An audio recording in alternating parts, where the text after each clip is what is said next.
Welcome, Skinny, to the Scream for Metal show. Happy Thank to you have for you having me. here.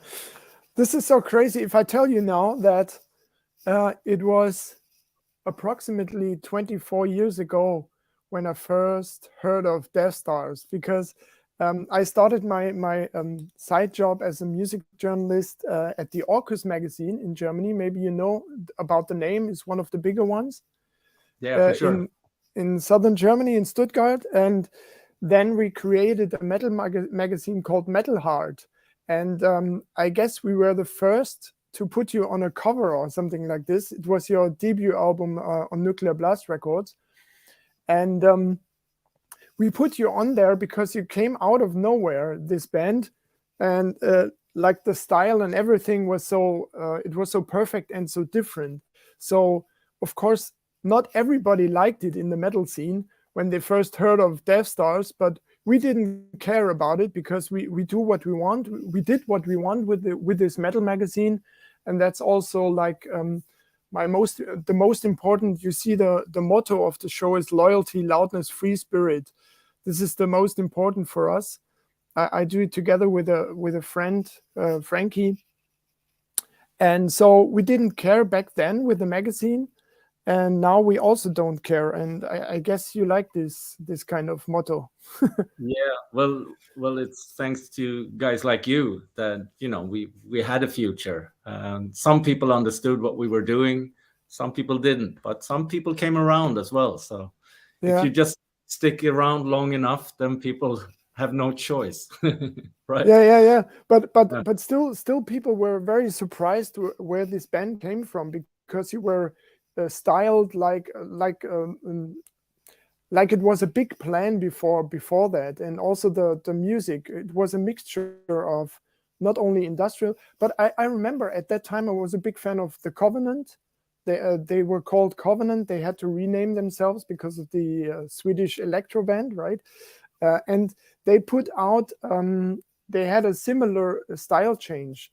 I think they put out Animatronic and SETI around that time. Great um, album. yeah, I love it. Star by Star.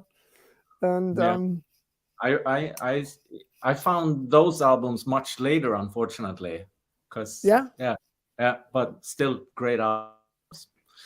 okay. This is interesting Mm. because I show the people what we're talking about. This is the debut Mhm. album, Yeah, Synthetic Generation, 2003. yeah. And it was not normal to put out an industrial goth metal mixture album back then, right? No, no, no. No. And also I have to greet you from the Count and a new and upcoming band, Helsing Bad Boys. Maybe you will hear from them very soon. It's also a co-moderator of the show. All right. Yeah. This band is called Looking forward Helsing Bad Boys, and one of his colleagues, he was telling me I should ask you why you don't play black metal influences anymore. I I mean, to. Well, the influence is still there. It's just that, like I would say, on this new album, there's more influences, a wider spectrum of influences than it was maybe on the last two albums. yeah. So it's more extreme, that kind. But still, it sounds Death Stars. But Mhm. uh, But I had a remembrance from back then. I was very surprised to see a band like this coming, and now I actually have to be honest. I didn't expect the return of Death Stars after that many years. It was almost a Sisters of Mercy like breaks with. but we never disappeared. Yeah, We yeah. just That's so cool. yeah, we never took a break. We never, we just continued. But after the last album, we had so much shit going down, especially on the road. Things that Mm, didn't go our way, and things we couldn't control. So straight after, decided that okay, let's give it a year, and then we start writing new album. But okay. we didn't have any intention for it to be that long, but we've always been slow writing, and it's Uh, always been a long process of writing. And yeah, yeah.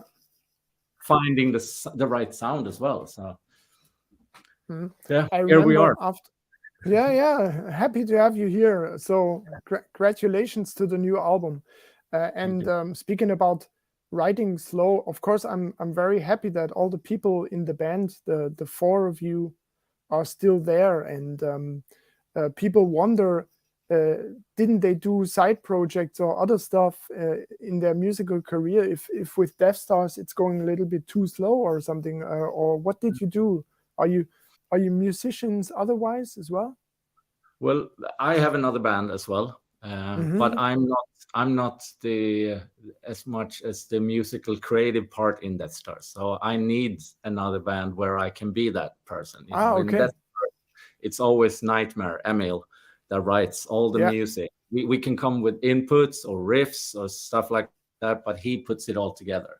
So Okay. for me myself, I joined a band called The Herd. It's ex-Crucified Barbara members and me.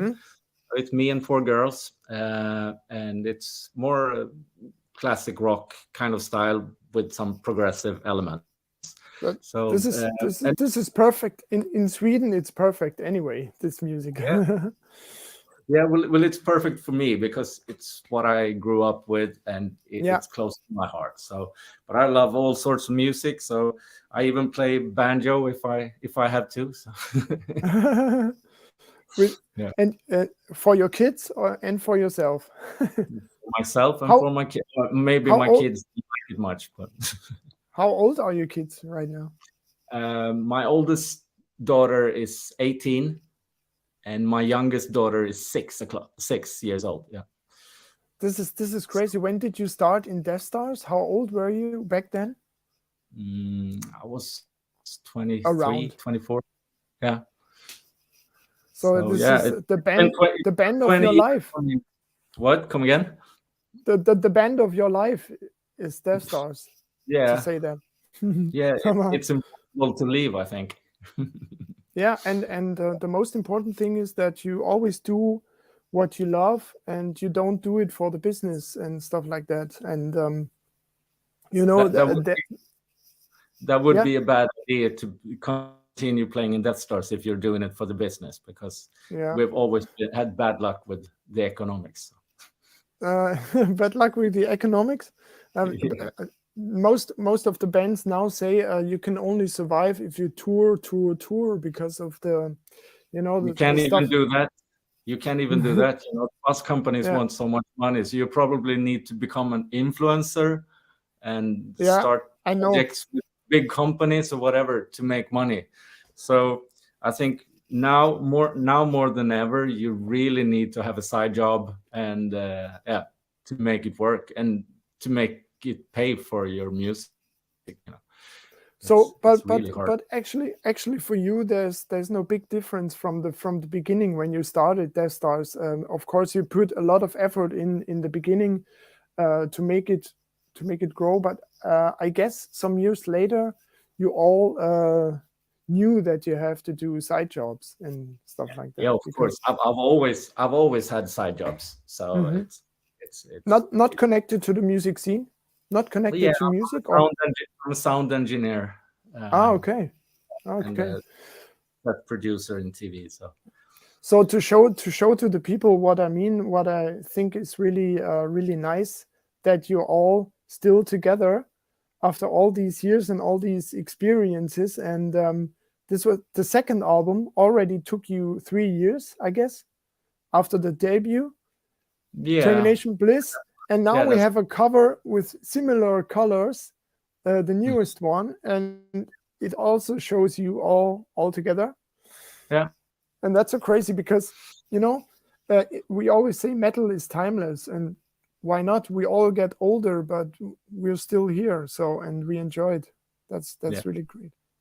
Is the title somehow self-reflective? Everything destroys you. Well, it's self-reflective, and I think it's maybe a reflective of the world we live in right now. So absolutely. But we're still alive. So yeah, we're still alive. But you always have to define the dark elements and maybe not be so afraid of them, but Yeah.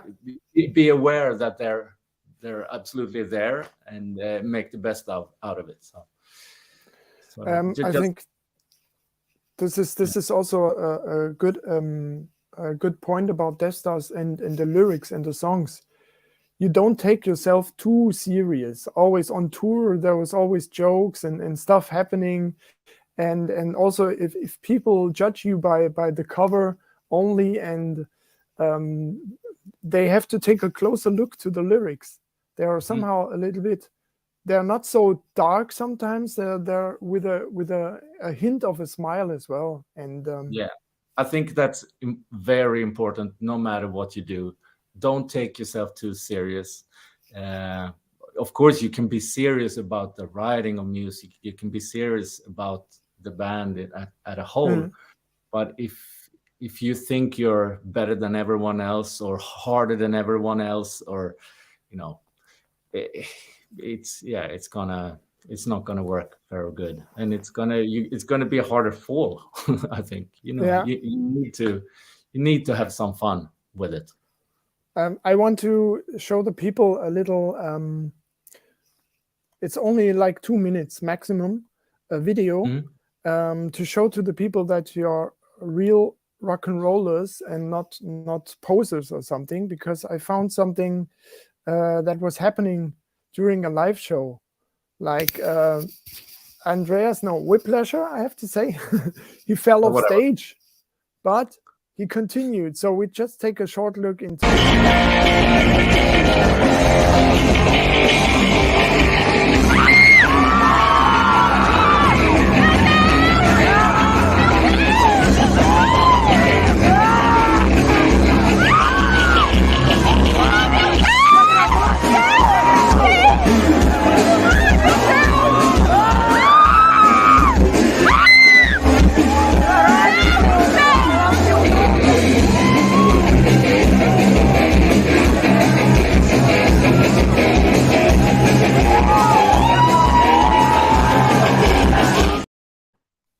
I think this is rock and roll. This shows you in the best light. Although the shit was happening, but he continued.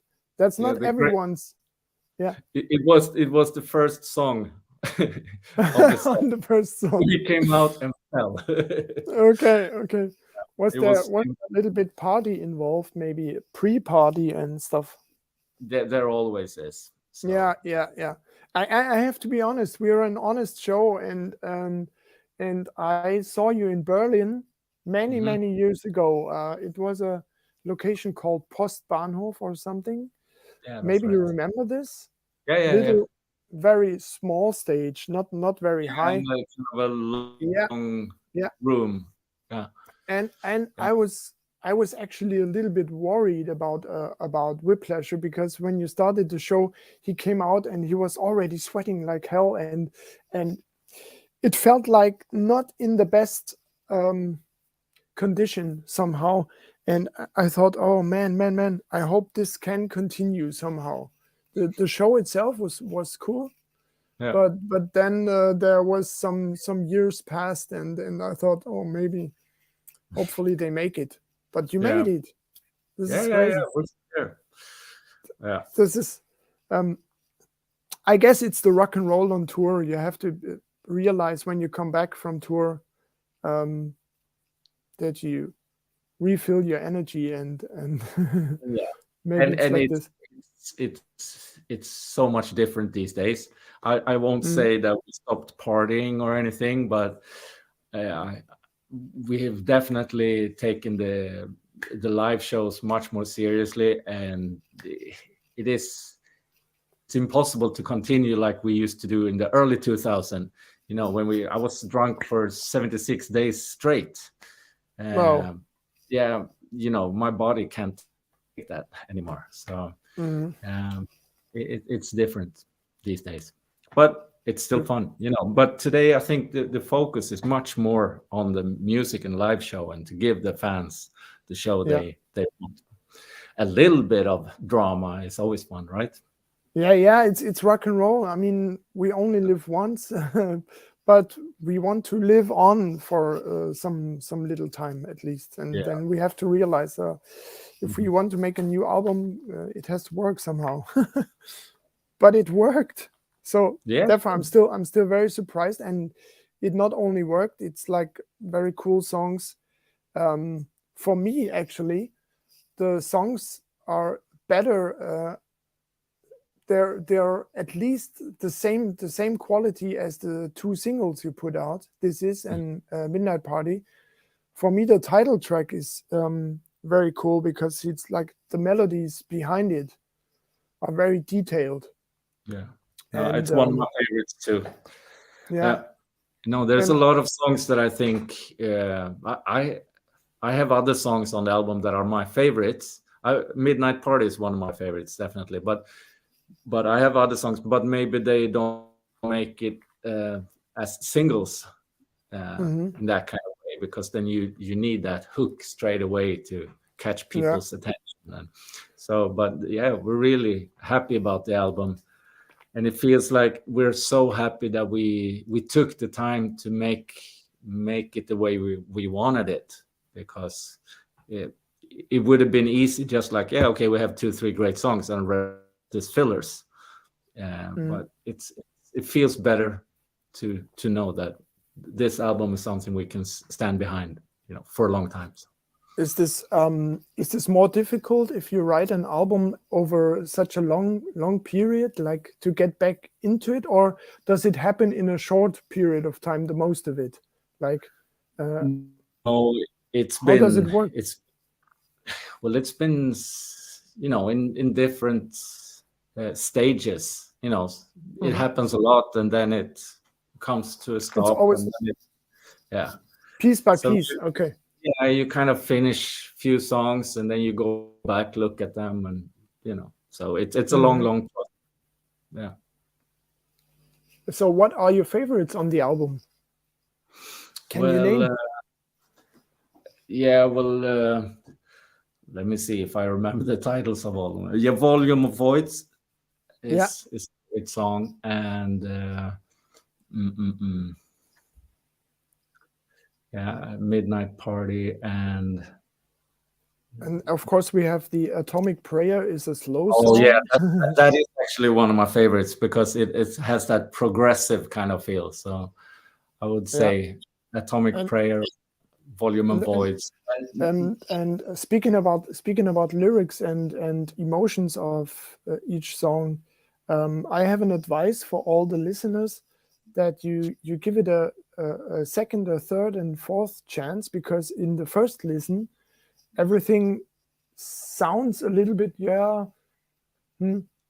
I don't know about the album if it's that massive, but it grows on you, and I like the albums more that grow on me a little bit, where I can find details. For example, in the title track, these small changes of the chords, it's only happening, like if a chord change is only happening once or twice, and I like it very much. And for example, a title like The Churches of Oil sounds very interesting, almost political. So we don't know yet. I haven't seen the lyrics, but it's always worth it to give it more time, because the time is so, music is so precious, and we don't give it enough time. We just stream it, and then we decide within seconds, oh, I like it or not, but it's not cool. No, and especially today, I think people's attention span is very, very short. It's crazy. It's TikTok. It's just like no. So it's hard to, if you don't have the chorus 1 second into the song, people are gonna scroll through. So it's good.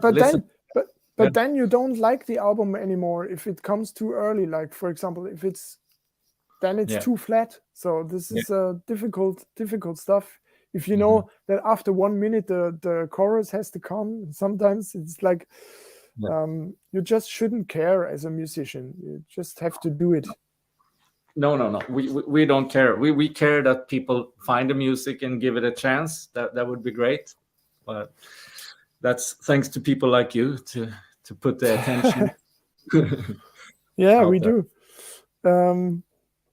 But speaking about TikTok, you're a TikTok stars yourself. I guess you realized you have to do something, and then you did the shorts like, I am skinny, I am Mm, Whiplasher, we are mm. Deathstars.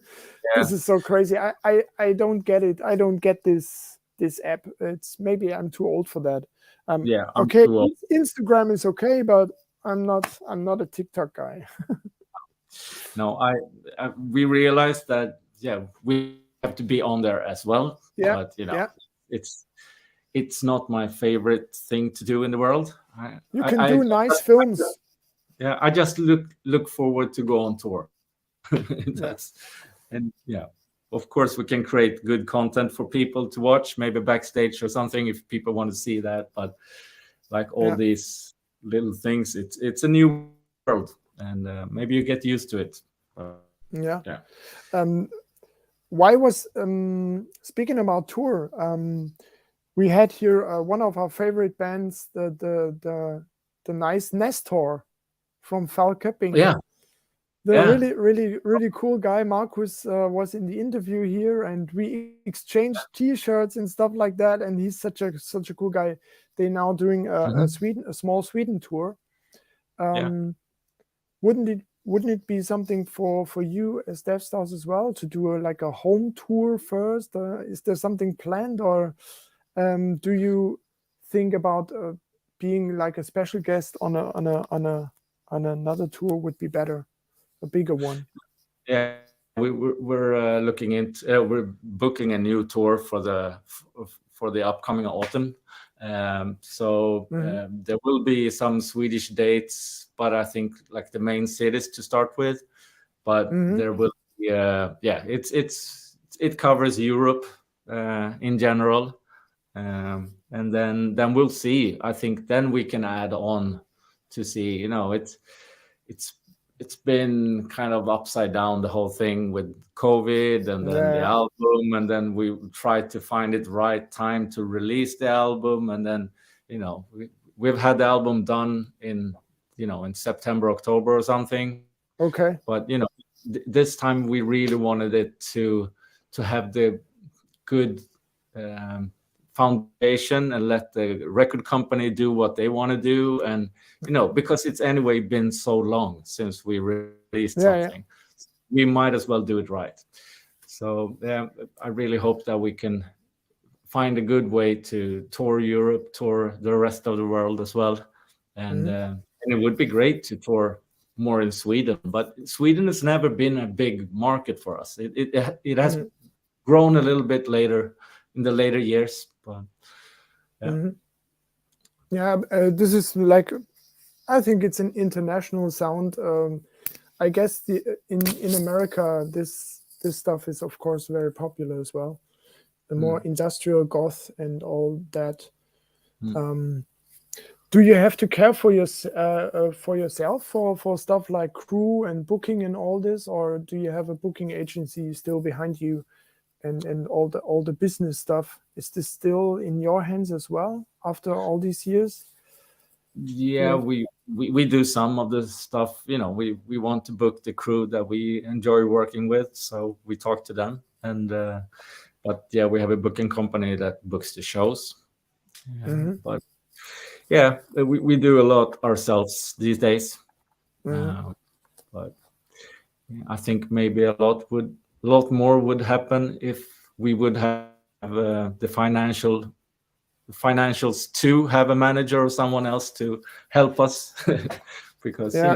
we're old farts and not just as hungry as when we were 20. Yeah, but a little bit hungry. Hunger is still there, I guess. Yeah, But how was you played Wacken in 2019, and I wanted to ask you, how was the decision to go for this year of Wacken to play there, and not wait for the album maybe, or you no, it just was took a just chance? yeah, it was one-off show. They asked and we wanted to do it. I don't think it stops us from playing there in the future anyway. Yeah, So yeah. yeah, I mean, every second year someone can ask for. that's right. coming Oh. back. Yeah. Yeah, great festival. Great festival and great to have you back, of course. And Everything Destroys You. I hope this is just an ironical title, because from now on we want to have more of Deathstars in a shorter time period, please. Yeah, no, we're writing on new songs right now, so yeah, That's I great. think they'll be That's great. Yeah. It's it's always cool. Recently I talked to so many people I met back then, and Fear Factory has a new singer, and this band I followed since my childhood as well, and Yeah. it's so great to have all them back. So good luck for you, that nothing comes in between right now, that it goes a little bit more smooth than in the past, maybe. Yeah. And No, we keep our fingers crossed. hope to see you in Germany, latest in Berlin. Okay. Yeah, definitely. Good talking to you. Really, thank you so much. Have a nice day. Yeah, you too. Bye. Bye. Bye. All right.